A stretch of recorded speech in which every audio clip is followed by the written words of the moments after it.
Lord of the Mysteries. Chapter 1375. Beginning the Accommodation. Thud! Thud! The doors of Backlund, Trier, Lemberg, and St. Millem opened and closed at the same time without a breeze. Inside a white tower in the headquarters of the God of Knowledge and Wisdom, Luca, who was on duty underground, sensed that something was amiss and stood up abruptly. As a prophet, he acutely sensed that something was happening.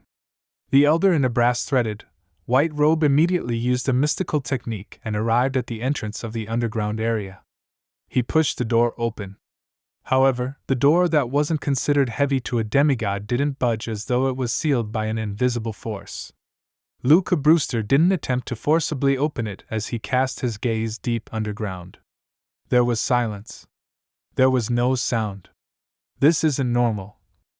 Luca didn't need to rely on his beyonder powers to determine the problem here. Usually, in the deepest part of the ground, there would always be sounds that made people's hair stand on end. But now, it was as if it had disappeared, as though it never existed. Others might not know, but as a high-ranking member of the Church of Knowledge, Luca knew that the voice came from an extremely terrifying sealed artifact that even he didn't know the exact details of, so it was impossible for it to be erased out of thin air. The current situation could only mean one thing: either the sealed artifact had already escaped the restrictions and entered a more bizarre state, or it had been sealed further, preventing it from affecting the outside world. Regardless of the possibility, it meant that there was extreme danger lurking in the surroundings. This was because the sealed artifact's number was 0-01. At the top of Byam's remaining bell tower, the light on Amon's monocle gradually faded, returning to normal. Mr. Error hadn't held back from showcasing his new beyonder powers, doing so to make a statement to all the existences watching him. He had already accommodated Door's uniqueness and obtained the corresponding authority. He had used this opportunity to shut off everything related to the concept of a door in the entire world, greatly strengthening the effects of any seals. This caused the Orthodox churches and secret organizations to be unable to use sealed items for a short period of time because no one could remove the seal. Even if a true deity descended from the astral world, it would still take them a certain amount of time before they could break the restrictions. Therefore, Amon eliminated most Grade 0 sealed artifacts in the subsequent Battle of Gods. He no longer needed to consider the corresponding interference. Of course, such authority wouldn't be able to influence the entire world for too long unless Mr. Error had put all his energy into this matter. It was precisely because of this that he didn't do it ahead of time. Only when he observed the disturbance in Klein's anchors did he suddenly act. The more powerful a Grade 0 sealed artifact was, the more terrifying the negative effects would be. It was even more so for those that could produce effects at the level of a deity. Even a Sequence 0 true deity might not be able to withstand it for too long. Therefore, true deities wouldn't unseal them unless it was necessary. Otherwise, this would bring about an even greater disturbance to them, causing them to suffer a net loss. After doing this, Amon held up his palm and gently leaped up. Without the bearing of a true god, he sat on the railing at the top of the bell tower. As he gazed at the horizon out into the sea, he leisurely waited for the concealment to be removed. That was when Klein's ritual to accommodate the fool's uniqueness officially began. When that happened, he would strike the death knell for him. In the concealed world of the Evernight goddess, under the repeated impact of the awakening of the celestial worthy of heaven and earth for blessings, and Antigonus's self-awareness and mental imprint, Klein's consciousness was like a sailboat in a storm. It would sometimes be thrown high while being struck down. At times, it would suffer corrosion, and at other times be slammed to the side. This made his thoughts turn extremely chaotic. He was about to split into two different personalities, known as Antigonus and the Lord of the Mysteries. At the same time, his avatar also lost its rationality. It was in a state of being about to collapse into a whirlpool of maggots. Only the marionette remained standing there in a daze due to the lack of any control. The prayers from the believers resounded in Klein's ears, forming a corresponding image of what he knew. This was like a dam that was resisting a surging flood. Klein wasn't too unfamiliar with such a situation. He had a similar experience after becoming an attendant of mysteries and swallowing Zerdel's Beyonder characteristic. Therefore, with the help of his anchors, he managed to survive the initial chaos. With great familiarity, he directed the self-awareness and mental imprint of Antigonus towards the awakening will of the celestial worthy of heaven and earth for blessings. This caused both parties to corrode each other and be occupied with each other. The mind storm weakened a lot, finally giving Klein's self-consciousness a breather. Before he could calm down, he immediately directed the image of him as a god formed by many anchors into the two mental corruptions struggle and tried to find a new balance. However, this didn't go smoothly. Compared to before, the essence of Antigonus's mental imprint, resilience, and madness were clearly stronger than Zerdel's. After all, this was a king of angels that had accommodated the uniqueness and was known as the half-fool. Furthermore, Klein had also stolen the other party's identity and fate. This brought about two other negative effects. His personality was constantly on the edge of dissociating. From time to time, he would think that he was Antigonus, attempting to fuse his mental imprint with his own mind. Having accepted the fate of Antigonus's loss of control, his entire body was collapsing uncontrollably. This brought about even more mental corruption. In addition, Antigonus's mental imprint and the awakened will of the celestial worthy of heaven and earth for blessings wasn't completely incompatible. In some aspects of their battle, they showed signs of fusing together. It was as if they originated from the same existence. This gave Klein preliminary confirmation. As a natural mythical creature, Antigonus was born with some of the celestial worthy's will. When he advanced to attendant of mysteries, the problem suddenly became serious, causing him to undergo unexpected changes without him realizing it. By the time he managed to accommodate the fool's uniqueness, madness had apparently become another side of him.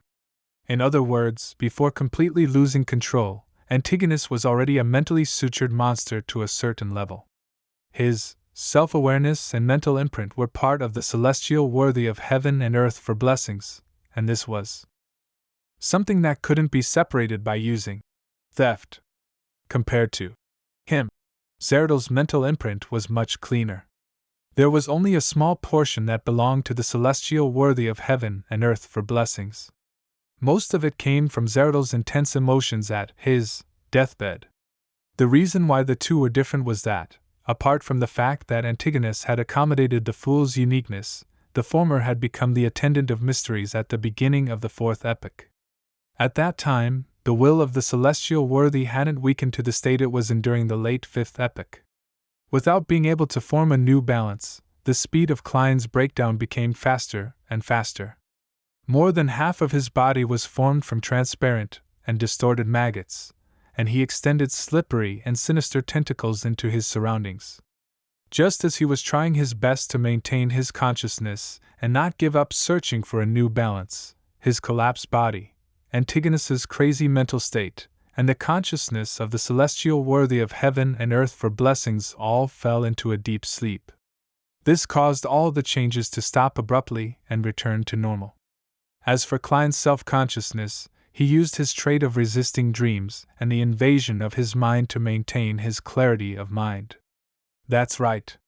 The fate that I stole includes the fate of being in a state of eternal slumber outside the fate of going crazy and losing control. As for me, I can resist eternal slumber to a certain extent. Klein grabbed the sliver of clarity and gained a certain understanding of his present state. To him, this was an opportunity. It was only at this moment that he fully understood why the Evernight goddess needed the river water of the river of eternal darkness to use as a medium to attempt this. This wasn't only because it was difficult to put a king of angels who had accommodated the uniqueness and the awakening will of the Lord of the Mysteries in him to temporarily enter a state of eternal sleep, but it was beneficial to Klein. For this state of eternal slumber, This could create an excellent environment of him being the only one with a sliver of consciousness while the other interference was all sleeping. At the same time, Klein also confirmed one thing: the reason why he was able to remain clear-headed in a dream and during the instances where his mind was intruded wasn't because of the special traits from Sapphira Castle. This was because the celestial worthy of heaven and earth for blessings in his body was also sleeping. Although the awakening of the Lord of the Mysteries was still greatly limited, his level and his connection with Sapphira Castle were undoubtedly stronger than Klein's. If he couldn't completely resist a state of eternal slumber, why could Klein? Therefore, Klein believed that this trait was likely due to the blessings of the Evernight Goddess, a gift he received when he came to life. The blessings given by a true goddess who wielded the power of the dream domain, and the aura, strength, and magical powers that Sapphira Castle augmented him with had combined together to form such a special trait. It was as if a gentle song came from deep within the dream. Klein's consciousness became clearer. Without any hesitation, he immediately adjusted the sleeping imprint and corruption in his body and found a new balance. Following that, he extended slippery tentacles with strange patterns and used Sapphira Castle's powers to steal the fool's uniqueness inside Antigonus's body. Perhaps it was because he was now Antigonus. The theft this time was successful after a small number of failures. A translucent mask with the symbol of the fool flew out from Antigonus's body. The man with the thick black beard was still sleeping, as though he would sleep forever. At the same time, the fog dissipated and illusory starlight shone into the hall. This ancient palace suddenly appeared in the dark and mysterious astral world, appearing at the peak of the Hornaces mountain range. The concealment had been removed, and fate began to be exchanged. At this moment in the forsaken land of the gods, on one of the mountain peaks, a shadow-like curtain appeared on the surface of a huge cross. It cracked open and a man walked out from it. He was Adam, dressed in a simple white robe with a thick blonde beard. Behind him was a thick shadow with 5 heads. This shadow had partially merged with him, but it hadn't completely become one. Adam raised his head and looked at the astral world, which had been distorted from authority and symbolism.